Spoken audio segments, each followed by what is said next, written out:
Welcome back. I'm Rose Martin, and this is Real Life with Susan Harf, our very favorite life coach. Like you, I can't wait to hear what's on her mind today. Hi, Susan. Hi, Rose. I'm happy to see you, and I'm so glad that you decided to join us as well. Today we're talking about forgiveness. And you know, there's a lot of different aspects of forgiveness in a lot of different ways we need to think about it.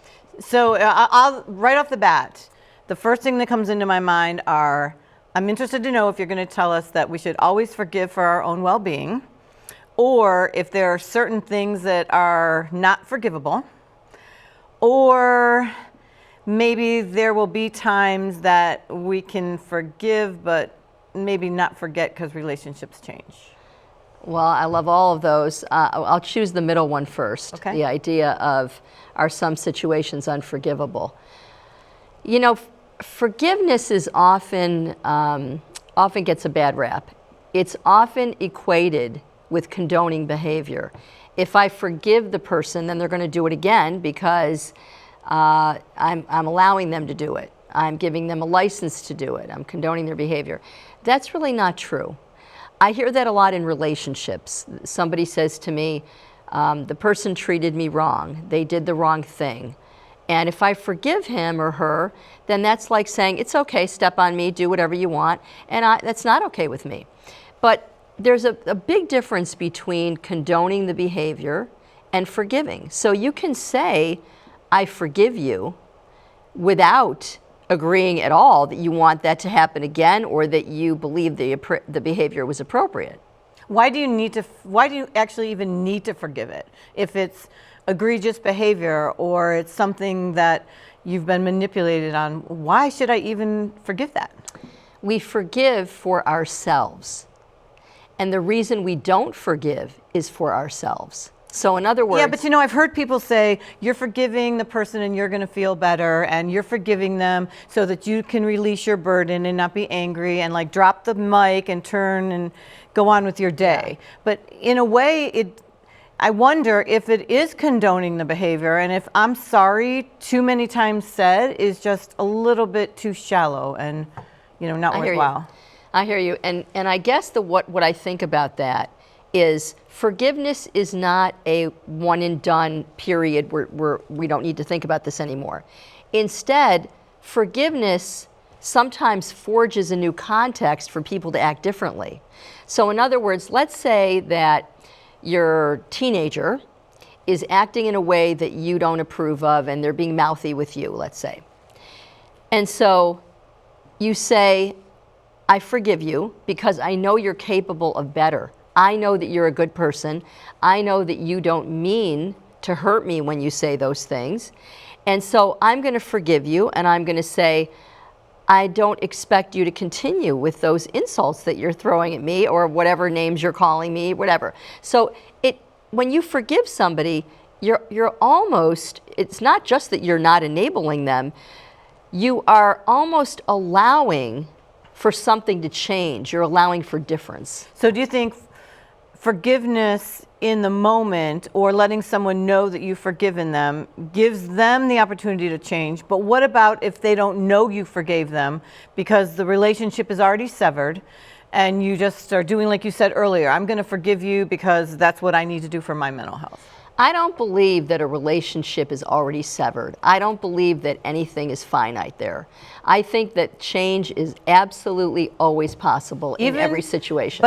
But even with like criminals or people who are victims of heinous crimes? That's a whole different situation, because in those situations, a lot of times you don't know, you didn't know this person before, you're not going to know them after. We do hear about, and you know, we've jumped now, we've taken a big leap, because I think most forgiveness is in the context of our everyday relationships and the things that happen. When we're talking about something that's absolutely so extreme, like for instance, you know, you bring up with criminals, in the news recently, there was a situation where a 14-year-old child murdered teachers and children in a school. And the parent of that child has asked for forgiveness from the parents of the children who were murdered. And I found that to be a very, very curious situation. And I've been thinking a lot about that, actually. Mm-hmm. And I think when we try and frame a horrific situation like that into a story about, well, this is a story about forgiveness or not, am I going to say yes or not that we're going to forgive this mother? That really is such an absolute way of looking at something like that. Because instead, if we're only focused on that, then we're really not focused on the enormous, atrocious, horrific grief that these families are going through. And I find in general, the lesson we can take from that is that when people perseverate about the person who did this, what that's instead of is feeling their own grief. And so, God forbid anybody should have to ever face something as horrific as that. I can't imagine that. I mean, to be honest with you, if somebody were to ask me what I would do in that situation, I don't believe I'd live through it. I honestly don't. Well, and let's take a look at even how history of forgiveness, the Holocaust, for example. Could those families really forgive those horrific acts and those jailers and all of the atrocities that happened? No.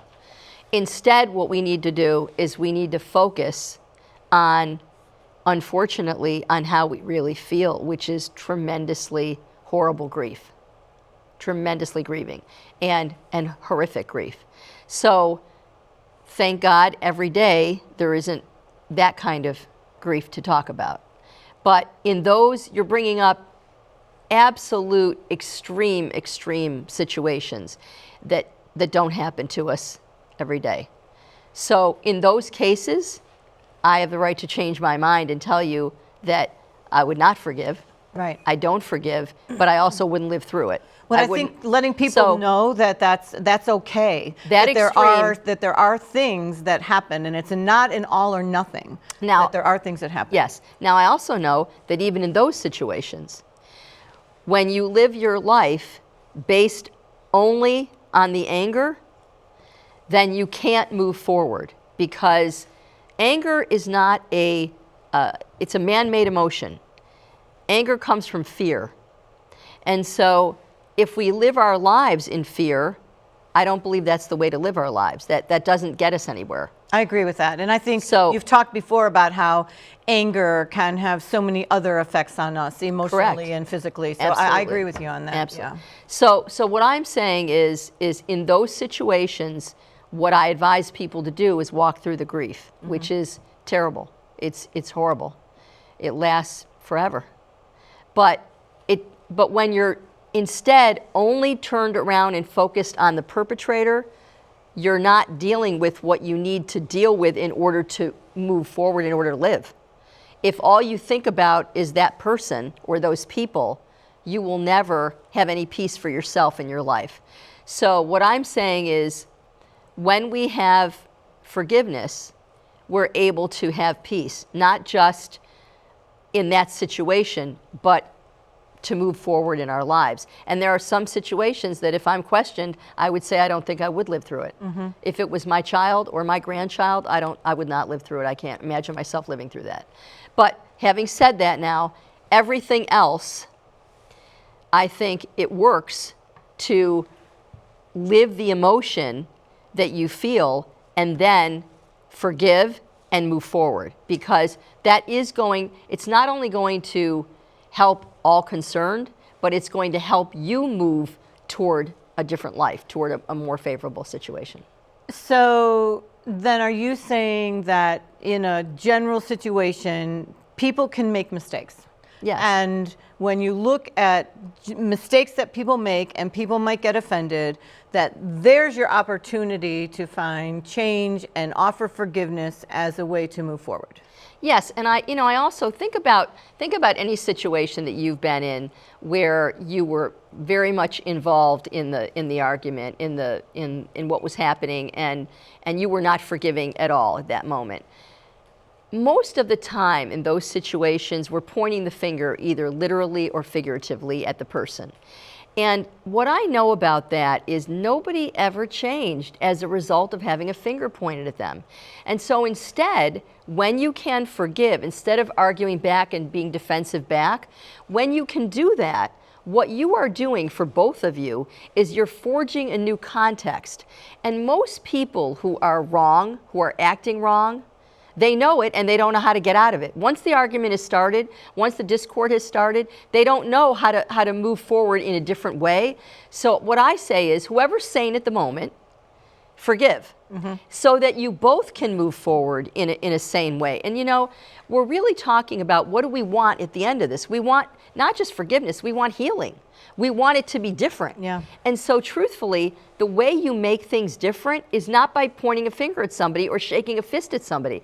The way you make things different is by saying to them, I understand you can be different. I understand you can change. I understand this isn't the sum total of who you are. And then when you do that, you forge a new context for that person to see themselves differently. And that's what we need to have happen. You know, when you say that, I'm thinking, but you're going to want to make sure you don't say it with a little bit of a bite and sarcasm, right? Like, I know you didn't want to say that way, and I know that you can be different. So it's like calming yourself down and making sure, like you said earlier, there's a sane person in the room, but making sure the emotion has just like dropped. You know, you get rid of that high intensity emotion where you're just lashing out or wanting to make your point. And that would be great. And at the same time, people say to me all the time, it takes two to play. It takes two of us to want to calm down, and maybe the other person doesn't. It's like I've said to others before, it's like being on a seesaw and one of you is way up and one's way down. You're not equal. So what do you recommend then? So what I recommend is forgiveness. Or walking away? I mean, not necessarily, no, because they'll follow you. Yeah. What I recommend is for you to calm yourself down, instead of worrying about whether they're going to be calm. Will they mirror that? Often they will. Feeling of, Often they will. And keep in mind, what is my goal? What is my goal here? My goal is a healed response. My goal is to change the behavior. My goal is for this person to become more of their loving self, not their bad self. I don't know. Sometimes maybe your goal is to just let them know that what they did was offensive. And maybe your goal is to let them know that it's not okay that they treat you that way or that they manipulate that way. Or maybe your goal is to say, you know what, I've got your number and this is the last time this is happening. I've done that. I did it in a situation where somebody was bullying me. And I called a meeting and we sat down and I said, you are bullying me and this cannot continue. And so here's what I need from you. I need you to speak to me in a different way. I need you to characterize our work together in a different way. I need to be making sure that I am appropriate with you too, and that's my part of the bargain. I absolutely am going to make sure that I am, but I will not accept bullying from you any further at any time. Did it work? Yes, because I decided I wasn't going to hate her. I decided that I wasn't going to mistreat her. I had to make a decision. I had to make a choice, because when she was bullying me, it was fast and furious, and I didn't like it, and I didn't like her. And so I made a decision that this is somebody who I have seen the way she treats other people, and I know she's got it in her. I know that she can be appropriate. And so I made a decision that I was going to be appropriate with her, give her my best, and see what happened, and it worked out. Did you forgive her for bullying you? I did. And I realized that she wasn't the sum total of that. Now, there were a lot of extenuating circumstances. She was going through a horrible time. There were a lot of things. But I gave us both the space to be different. First, though, I did what you suggested. I said, my goal here right now for this meeting is for you to understand that I am not going to tolerate your behavior toward me any further at any time. Okay, so I'm gonna throw a little bit of a jinx in this. So what about if it's not an equal relationship and it's maybe your boss that's acting bullying towards you, or maybe it's just a relationship that's not on equal footing, or a spouse that you feel safe with, or a friend that you knew about, that you had a relationship with? If it's a good question, Rose, if it's a situation where it's not a boss where they have purview over your work. But if it's a situation where it's between friends or between coworkers, then I advocate going to that person, not getting somebody else involved. If it's a situation where you need someone else involved because it's your boss, or the situation is, as you say, not equal, then you get a mediator involved. Whether it's another person who works there, whether it's an attorney, whether it's a mediator, whether it's a coach, whether it's a therapist. Sometimes you need somebody else to help monitor what's going to happen in the meeting. But you don't let it continue. Correct. You absolutely do not let it continue. Okay. So the thing is that about what you're saying is, when you do forge that context, when you do forgive the person, and you try and look at what could happen if you saw this situation differently, what we see is you don't need to become their best friend. You don't need. I'm not saying that you in any way condone the behavior. You don't need to condone the behavior. But when, for instance, I'm thinking about a situation right now where I had a client who had a terrible divorce. It was terrible because the husband was cheating, and she hated him. She was very, very angry. And she also didn't like he ended up marrying the woman, which by the way is very unusual. I don't know if you know that. It's unusual when someone is cheating on a spouse.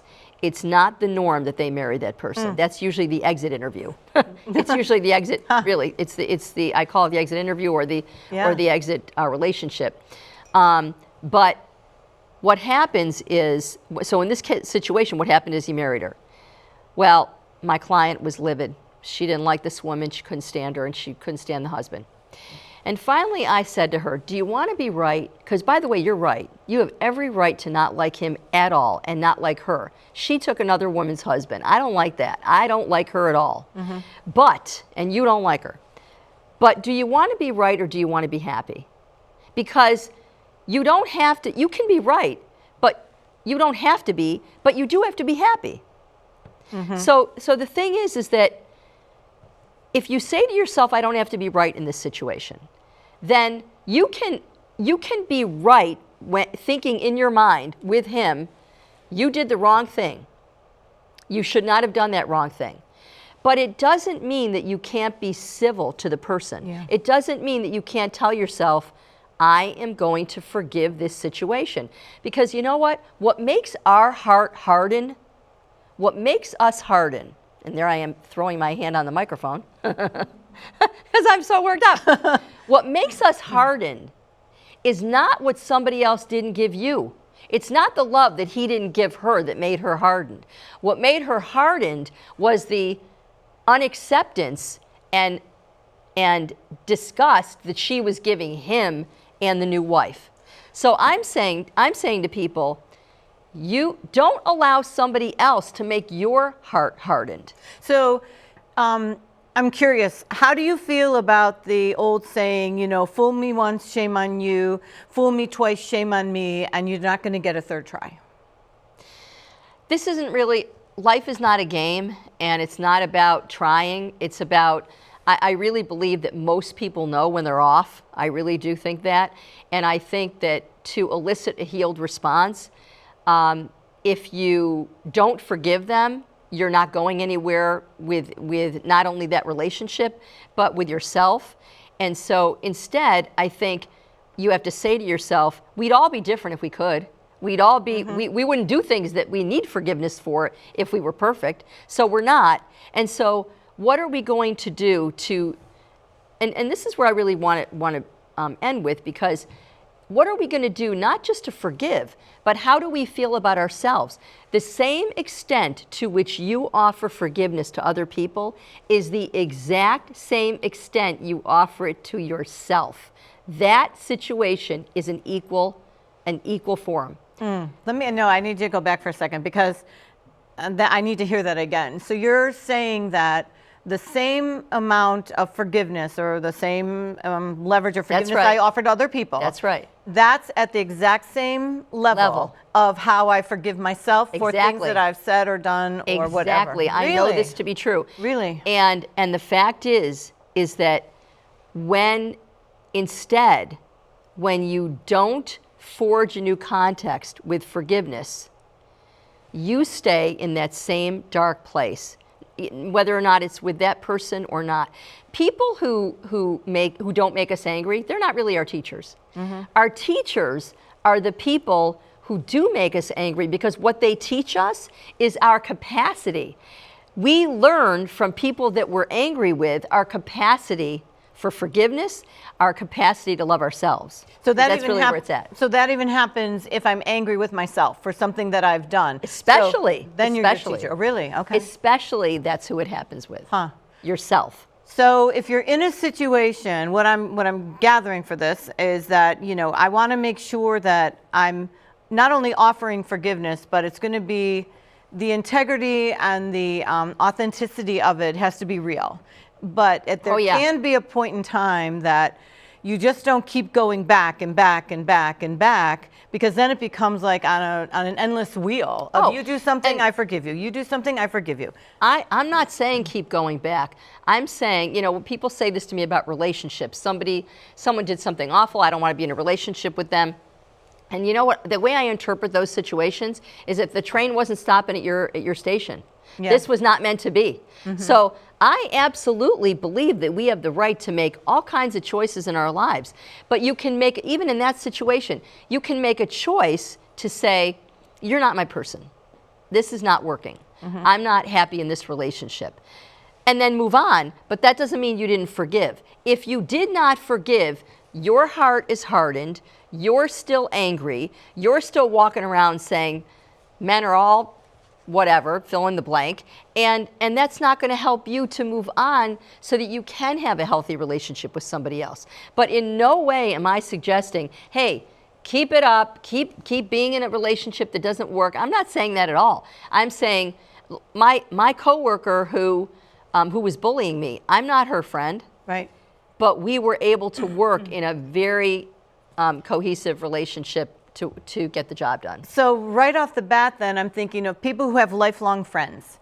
You may have been friends with someone for 40 years, and then finally you get to the realization, or maybe it's gradual, that's like, this has maybe been one-sided for a few decades too many. So then you can forgive and move on and leave the relationship for what it was, but you're not compelled to staying in something just because of the longevity, or just because of the history, or just because you should. Absolutely. Okay. Absolutely. And that leads me to think about another book that we should talk about another time, because what you're talking about now are the seasons of our lives, and people do come in and out of our lives for seasons, and it may not be a lifelong relationship, even if it was decades long. People change and we change. And the most important part about that is the self-preservation. And so we have every right to be in relationships that are healthy, to do our part to make them healthy. And what we do sometimes is we serve as other people's angels. We serve as their opportunity to change. Like I said, people who don't aggravate us are not our messengers for change. They don't teach us our capacity and what we need to do. But I have seen over and over again situations with groups of people where I see two people having a relationship and a third person believes something different about one of those people. And if you can instead give that person your best, maybe you will get their best from them. And I'm thinking that sometimes, and tell me if I'm wrong, that some of these situations and some of these people are actually mirrors to us of either things that we're feeling or things we're thinking or ways that we've acted. And if it truly irritates me and bothers me, then maybe it's more of a reflection on me. Absolutely. A lot of times it is. And I think that if we can stay with what's our part, what did I do to foster what happened, then we can take charge of that, and then we can be different. Okay, so are there like 2 or 3 big things about forgiveness? Here's the reasons that you should absolutely forgive, and here's a couple of ways that you started if you have no idea where you're going. Okay, Rose, put me on the spot. Number 1, on the spot.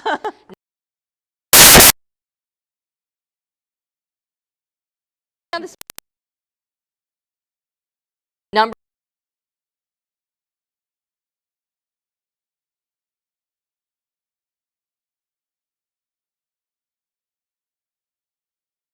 one.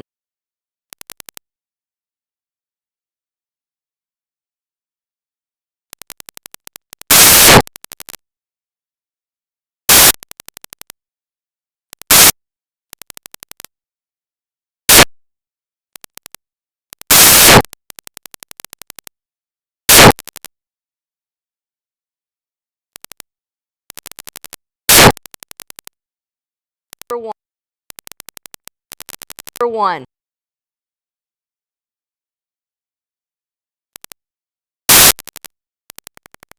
Number one.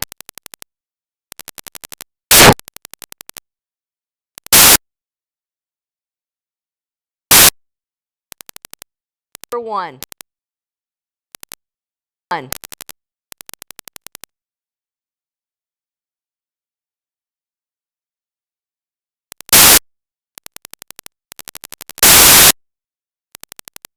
Number one.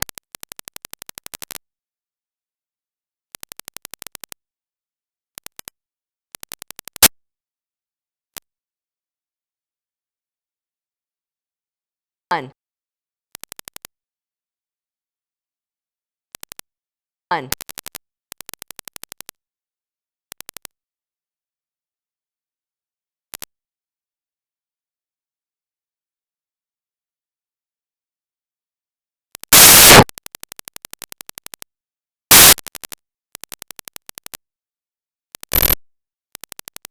Number one.